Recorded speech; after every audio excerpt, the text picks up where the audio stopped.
Hello, hello, hello. So, welcome back to this channel. I'm so happy that you're here.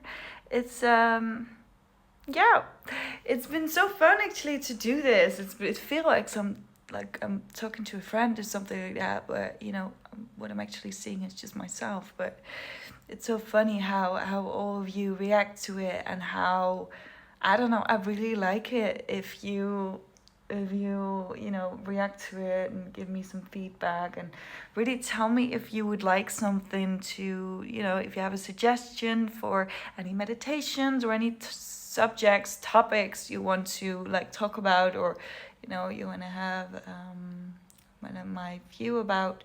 So yeah, let me know. What I would like to talk about today is actually, yes, cheesy as it may sound, self-love.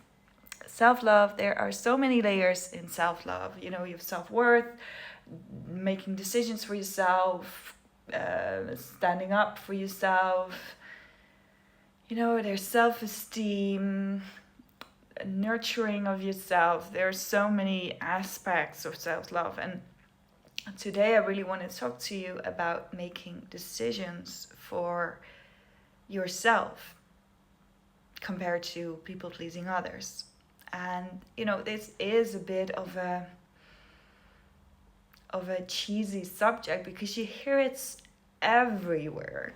Everywhere is self-love, this, self-love, that. And I kind of like that. I mean, I think we need that. But there's no specification of what, the strong side of it, the being a badass and making decisions for yourself, and standing up for yourself. There's mostly on the internet you find these soft versions of self-love, which I love, don't get me wrong, but it's not, it feels a little bit incomplete. It feels like it needs to be a little bit more nuanced. So the strong self-love, what I mean by that is that it's actually, well, let me give you an example of how it comes to play in my life in the last week. So strong self-love for me was past week that I was able to make decisions that were hard, but that will bring me closer to a future self that I really liked and really desired. So sometimes it is like investing in yourself in time, energy, and leaving something that is easy. And those things, a lot of things that are worthwhile are not per se easy, but it's there's a sense of, especially in my generation and in Europe, I think that's how I perceive it right now, that things need to be fun, things need to be extravagant, it needs to be fun, and if it doesn't feel right, you shouldn't do it. But some things, hard things don't 100% feel right. I mean, in your gut, it's right, but your mind is telling you constantly, like, don't do it, it's too hard, blah blah blah blah blah. But you feel it actually, and I think every single one of you has actually felt this before. You feel it when it is a hard decision, but it is the right decision. You feel it in your body, you feel it in your gut, because it makes you stronger. These feelings, and not the mind chatter that you think are, creating emotions and stuff like that. I mean the deeper feelings that are unshakable. Those feelings guide you. Those feelings really guide you, and that's what I've experienced in such a profound way last week. So what else must we share about this? Let me know.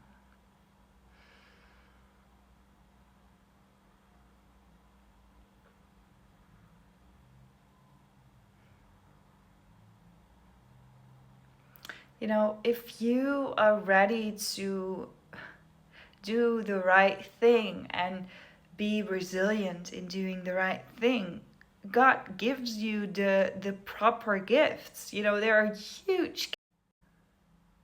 Oh wait, I think I where was I? I think there's something. Okay, whatever. So there are huge gifts in that. There are huge gifts after being resilient in making the right choice for you. And yes, sometimes you don't see it. And that's also a season as well. Sometimes you don't see what the right choice is, but I feel like we can all say this, like after you have made a right decision, that you actually felt it all along. But your mind was just, playing games with you sometimes.